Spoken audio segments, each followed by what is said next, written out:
شاید وہ یہ کہنا چاہ رہے ہیں کہ اللہ تعالیٰ بڑا غفور رحیم ہے، جو مرضی کر دے رہو بخشش ہو ہی جانی ہے. تو سر اگر یہ کسی کا کانسیپٹ ہے نا تو اس کو قرآن کی الف بے نہیں پتا. ڈاکٹر اسرار صاحب رحمہ اللہ تعالیٰ میرے استاد ہیں، میں نے ان سے بہت کچھ سیکھا ہے. اللہ تعالیٰ ان کو نیک کاموں کا اجر دے اور ان کی برائیوں سے درگزر فرمائے. یعنی وہ بیان القرآن آپ سنیں نا تو لگتا ہے کہ یار قرآن جس طرح نازل ہوا ہے وہ اس طرح پریزنٹ ہو رہا ہے. جس نے قرآن نہیں پڑھا نا وہ تو یہی سمجھتا ہے کہ شاید اللہ تعالیٰ کو ایک بوڑھی نانی اماں ہے جس نے یہ لوگ پیدا کیے ہیں اور ایک شغل ملا گیم ہے، اینڈ پہ ساروں کو ہی چھوڑ دے گا. جناب اگر یہ معاملہ ہوتا تو انبیاء اور کتابیں آتی. امام محمد غزالی نے کیمیائے سعادت میں لکھا ہے کہ جو علماء ممبروں پہ چڑھ کے لوگوں کو یہ بتا رہے ہیں نا کہ اللہ تعالیٰ بڑا غفور الرحیم ہے اور وہ سب کو بخش دے گا چاہے جس طرح کی مرضی زندگی گزارو، وہ اصل میں یہ بتانا چاہ رہے ہیں کہ اللہ تعالیٰ کے پیغمبر جھوٹے تھے نعوذ باللہ، ان کے ساتھ جو کتابیں نازل ہوئیں یہ اس میں جو وعیدیں آئی ہیں کہ جو نافرمان ہیں ان کو دوزخ میں جھونکا جائے گا، یہ سب کا سب جھوٹ ہے اور وہ یہ صحیح کہہ رہے ہیں. پھر امام غزالی کہتے ہیں ایسے علماء واجب القتل ہیں. میں آج کے کسی میٹھے میٹھے مبلغ کے اوپر قتل کا فتویٰ نہیں لگا رہا. امام غزالی کہہ رہے ہیں کہ جو اس قسم کی رحمت کی آیات سنا سنا کر ان کا غلط مفہوم بیان کر کے خدا سے دور کر رہے ہیں. یہ تو یہودیوں کا یہی تو عقیدہ تھا. سورۃ البقرہ میں آتا نا، وہ کہتے ہیں کہ ہمیں اللہ تعالیٰ چند دنوں کے لیے ڈالے گا دوزخ میں پھر نکال لے گا، ہم تو اللہ کے چہیتے ہیں. اللہ تعالیٰ ماتا تم نے کوئی عہد لیا ہوا ہے اللہ سے؟ سورہ بقرہ شروع میں اسی لیے ہے کہ تم سے ایک پہلے تم سے زیادہ لاڈلی امت تھی، اس حوالے سے کہ اس میں زیادہ پیغمبر آئے، 3 کتابیں نازل ہوئیں، تورات زبور انجیل. لیکن جب انہوں نے ہم سے روگردانی کی تو ہم نے دیکھو اسے ضربت علیہم الذلہ والمسکنہ، ان پہ ایسی ذلت اور مسکنت آج تک تاری ہے. تو سر یہ باتیں کرنا تھانے دار والا معاملہ نہیں. قرآن کا اسلوب ہی بڑا سخت ہے، اس میں کوئی شک نہیں. اور میں اکثر بتاتا ہوں 2011 کی بات ہے، ہمارے محلے میں ہی ایک مسجد یعنی لڑکیوں کا ایک مدرسہ ہے اہل حدیث کا. تو وہاں پہ ایک آنٹی ہیں جو ڈاکٹر فرحت ہاشمی کی کلاس فیلو ہیں، اسٹوڈنٹ نہیں کلاس فیلو ہیں. تو وہ رمضان میں دورہ قرآن کرواتی تھی. تو میں نے اپنی وائف کو کہا، اس وقت 3 بچے تھے ماشاءاللہ 4 ہیں، میں نے کہا میں بچے سنبھالتا ہوں، تم نہ رمضان میں پورا قرآن گو تھرو کرو. وہ صبح 9 سے لے کے 12 بجے تک ایک پارہ کور کرواتی تھی، پورے رمضان میں قرآن ختم. میں کہا تیری جدی پشتی کسی نے پورا قرآن نہیں ترجمے نال پڑھا ہونا اس طریقے نال، تو اللہ دی بندی پڑھ لے. اچھا جب وہ قرآن پڑھ کے مکمل ہو گیا کورس، میں نے اس کو کہا کہ تم نے کیا سیکھا؟ اس نے ایک جملے میں کنکلوڈ کیا. اس نے کہا جی مجھے جس خدا کا تعارف کروایا گیا تھا نا اس معاشرے کی طرف سے اور میرے ماں باپ کی طرف سے، وہ خدا کوئی اور ہے، اور جو خدا قرآن میں ہے نا وہ کوئی اور ہے. میں نے کہا کیا مطلب؟ اس نے کہا خدا تو بڑا ڈاڈا ہے. یہ تھانے دار اور یہ وہ اس طرح کے ٹرمز ریوائز کر رہے ہیں. آپ ذرا قرآن تو پڑھ کے دیکھیں. قیامت کے دن اللہ نے اپنا نام کیا رکھا ہوا ہے؟ للہ الواحد القہار. لمن الملک اليوم للہ الواحد القہار. آج کے دن کس کی بادشاہت ہے؟ اس اکیلے قہار کی جو سب پہ چھایا ہوا ہے. سورۃ المومن میں آتی ہے آیت، جسے سورہ غافر بھی کہتے ہیں. پھر صحیح بخاری میں حدیث ہے، نبی صلی اللہ علیہ وآلہ وسلم ایک چوراہے سے گزرے، کچھ اصحاب جو ہیں وہ ہنس رہے تھے.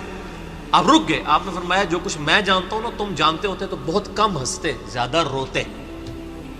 تو نبی علیہ السلام کا تو مبارک زندگی میں تو بڑی سنجیدگی ہے. اگر کوئی یہ سمجھتا ہے کہ بغاوت کی زندگی گزارے، اپنی مرضی کی زندگی، نہ، دنیا جو اللہ کی مرضی کی گزارے گا آخرت پھر وہ اس کی مرضی کی ہوگی. لیکن جو اپنی مرضی کی دنیا گزارے گا آخرت پھر اللہ کی مرضی کی ہوگی، یعنی دوزخ میں. وَلِعَوْذُ بِاللَّهِ تَعَالَى اللَّهُمَّ أَجِرْنَا مِنَ النَّارِ. یہ اتنا معاملہ آسان نہیں ہے. اللہ تعالیٰ سورہ حجر میں فرماتا ہے، اعوذ باللہ من الشیطان الرجیم، نبی عبادی انی انا الغفور الرحیم. اے نبی علیہ السلام میرے بندوں کو خبر دے دو کہ میں بڑا بخشنے والا مہربان ہوں. لیکن پھر ساتھ ہی فرمایا کہ ان کو یہ بھی بتا دو کہ میرا عذاب وہ بھی بہت سخت ہے. بیلنس کرو. باقی یہ ٹھیک ہے، بخاری مسلم کی حدیث ہے کہ نبی علیہ السلام نے فرمایا کہ اللہ تعالیٰ نے مخلوقات کی پیدائش سے پہلے اپنے پاس عرش پہ یہ عبارت لکھ لی تھی کہ میری رحمت میرے غضب پہ سبقت لے جانے والی ہے. لیکن کس معاملے میں؟ باغیوں کے لیے نہ، ان لوگوں کے لیے جو پوری ایفرٹ پٹ کریں پھر بھی ان سے معاملات سیدھے نہ ہو، اللہ کی طرف رجوع لائیں۔ قرآن میں کہیں یہ نہیں ہے کہ ڈٹ کے گناہ کرو، باغی بنے رہو میں توبہ قبول کروں گا۔ قرآن میں ہمیشہ آیا ہے کہ آپ غلطی کر بیٹھو، اللہ کی طرف رجوع لاؤ، اس کے بعد اپنی اصلاح کرو، اللہ تعالیٰ کو بخشنے والا مہربان پاؤ۔ اسی پہ میرا مسئلہ نمبر 18 ہے، گناہ کبیرہ اور توبہ کا بیان، اور وہ آیت نمبر بھی 17 اور 18 ہی ہے سورۃ النساء کی۔ میں وہ پڑھ بھی دیتا ہوں۔ اعوذ باللہ من الشیطان الرجیم، بسم اللہ الرحمن الرحیم۔ انما التوبۃ علی اللہ، اللہ کے ذمہ ہے ان لوگوں کی توبہ قبول کرنا۔ کن لوگوں کی توبہ؟ للذین یعملون السوء بجہالۃ، جو گناہ کر بیٹھے جہالت میں، انجانے میں ان سے غلطی ہو جائے، گناہ ہو جائے، ثم یتوبون من قریب، اس کے بعد فوراً توبہ کر لے کہ یا اللہ غلطی ہو گئی، کو فجر کے بعد لیٹ اٹھا کہ یا اللہ معاف کر دے، کوشش تھی، الارم نہیں سن سکا، میں ابھی پڑھتا ہوں مجھے معاف کر دے، اس طرح کا۔ تو جو پڑھے ہی نہ، اوکے جی اللہ تعالیٰ نے کہا میں بڑا غفور رحیم ہوں۔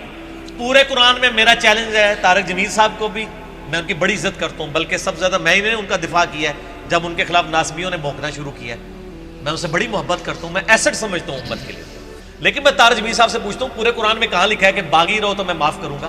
قرآن تو کہہ رہا ہے اللہ کے ذمہ ان لوگوں کی توبہ کا قبول کرنا ہے جو جہالت میں گناہ کر بیٹھے، ثم یتوبون من قریب، اس کے بعد فوراً توبہ کر لیں، فاولئک یتوب اللہ علیہم، پس ایسوں کی توبہ ہے اللہ فرماتا ہے میرے ذمہ، وکان اللہ علیما حکیما، اور اللہ تعالیٰ علم والا اور حکمت والا ہے۔ علم ہے اس کے پاس لیکن اس کی حکمت ہے، ڈھیل دیتا ہے کہ چلو توبہ کر لیں۔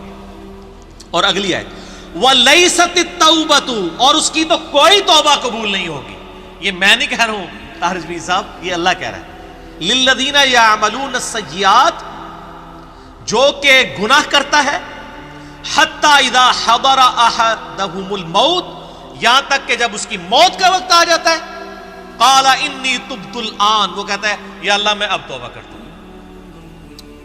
وَلَلَّذِينَ يَمُوتُونَ وَهُمْ كُفَّارٌ، اور نہ ہی ان کی توبہ قبول ہوگی جو کفر کی حالت میں مرے، یعنی وہ پہلے مسلمانوں کا ذکر ہو رہا ہے، کافروں کو اللہ نے الگ کر دیا ہے، یعنی ایسے مسلمان جو موت کے وقت توبہ کریں ان کی بھی توبہ قبول نہیں اور کافروں کی بھی۔ اولئک اعتدنا لهم عذابا الیما، ایسے لوگوں کے لیے ہم نے دردناک عذاب تیار کر رکھا ہے۔ اللہم اجرنا من النار، اللہم اجرنا من النار، اللہم اجرنا من النار، اللہم من احییتہ منا فاحیہ علی الاسلام ومن توفیتہ منا فتوفہ علی الایمان۔ تو یہ تو دیکھ لیں، یہ تو قرآن کی ڈاکٹرائن ہے، آپ اس کو تھانے داری والی معاملہ کہہ رہے ہیں اور یہ کر رہے ہیں۔ باقی ٹھیک ہے کہ اگر ایک بندہ گناہگار ہے آپ اس کو یہ کہیں کہ توبہ کر کے اللہ کی طرف آؤ، وہ 99 قتل والا واقعہ بھی ہے نا بخاری مسلم میں، ہم نہیں کہہ رہے مایوسی پیدا کریں، لیکن ہم کہہ رہے خام خواہ لوگوں کو امیدیں بھی نہ دلائیں۔ اور جو سیدنا علی کا قول ہے کہ انسان سویا ہوا ہے جیسے ہی مرے گا جاگ اٹھے گا، اوہ یہ کیا ہو گیا، اینا نہ ہو جائے، کام نہ پا دو، ڈرانے میں ہی عافیت ہے نا۔ اور آپ کا ڈر کا غلبہ ہی ہوگا تو تب آپ گناہوں سے بچیں گے، صرف خوشخبریوں سے نہیں بچیں گے، ٹھیک ہے۔ میں آپ سے کہتا ہوں اگر دنیا میں یہ آفر کی جائے اللہ کی طرف سے کہ جو مرضی یاشی کرو عذاب کوئی نہیں ہوگا لیکن جنت نہیں ملے گی، سارے کہنے کے جنت ہی کئی لوڑ آتی ہے جنت بنا لینا، پریکٹیکل چیک کر لیں۔ اور اس کے بدلے میں اگر یہ بات کی جائے کہ جی آپ دنیا میں اللہ کی تابع فرمان بن کے رہو، ادروائز آپ کو دوزخ میں جھونک دیا جائے گا، کوئی بچت نہیں ہوگی، تبھی لوگ اللہ کی طرف آئیں گے۔ آپ اگر یہ بھی لالچ لوگوں کو دیں کہ نیک عمال کرو گے تو جنت ملے گی، برے عمال کرو گے تو کچھ نہیں ہوگا، کوئی نہیں کرے گا جب تک آپ ڈر دیں۔ اور یہ نیک بندوں کی اللہ نے نشانی بتائی ہے، وہ دعا کرتے ہیں ربنا اصرف عنا عذاب جہنم ان عذابها کان غراما، سورۃ الفرقان میں جو مسئلہ 120 ہے، اہل ایمان کی 12 خصوصیات، میں نے پورا لیکچر ریکارڈ کروایا ہے۔ ایک خصوصیت یہ کہ وہ دعا کرتے ہیں اے اللہ ہم سے دوزخ کا عذاب پھیر دے، وہ تو ہمارے گلے کا پھندا بن چکا ہے، لٹکتی تلوار ہے۔ اہل ایمان تو ہر وقت ڈرتے رہتے ہیں۔ اللہم اجرنی من النار کیوں وظیفہ تعلیم کیا گیا ہے؟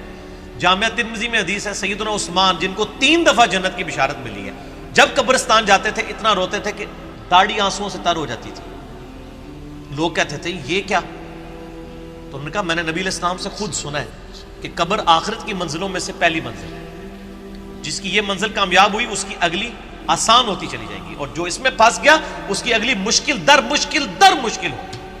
تو حضرت عثمان کو سمجھ آ گئی تھی یہ تھانے داری والا کنسیپٹ جو آپ نے اس کو نام دیا. ہم تو تھانے داری نہیں کہتے، ظاہر ہے خدا نے دنیا بنائی ہے اور وہ اسٹیبلش کرنا چاہتا ہے کہ لوگ میرے تابع فرمان ہو. گنڈا گردی کرنے کے لیے تو اس نے دنیا نہیں بنائی ہے. تو یہ بڑا کریٹیکل ایشو ہے، اور اس معاملے میں نا مجھے بڑا دکھ ہوتا ہے اس قسم کے واعظین سے.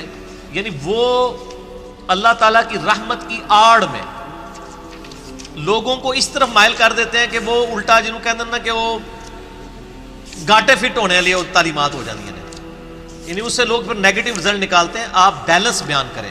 ہم کبھی نہیں کہتے کہ آپ جو ہے نا وہ اس قسم کی باتیں بیان کریں کہ جس کی وجہ سے لوگ اللہ تعالیٰ سے متنفر ہوں. آپ دونوں طرف کے مسائل کو بیان کریں. اسی قسم کی آیات جو ہے نا جی وہ یہ آگے سورۃ النحل کی آیت نمبر 119 ہے.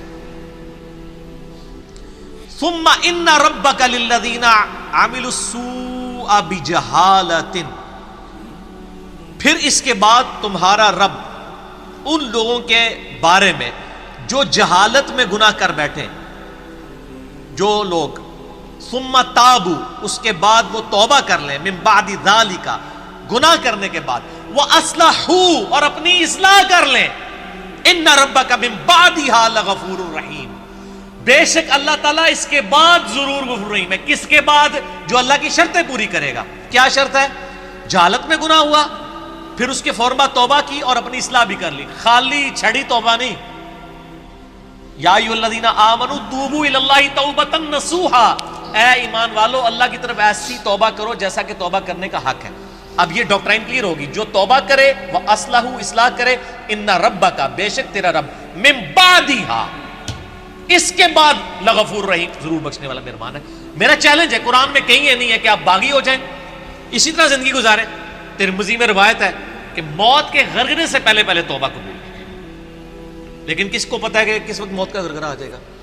تو اس قسم کی باتوں سے ڈیسیو نہیں ہونا چاہیے. ایسے واعظین کی ان کو بھی سمجھانا چاہیے، اور میں ان سے یہ کہوں گا قرآن پڑھیں تو آپ کو پتہ چلے گا کہ آپ کی ڈاکٹرائن جو ہے وہ بالکل کتاب و سنت کے خلاف ہے. ٹھیک ہو گیا.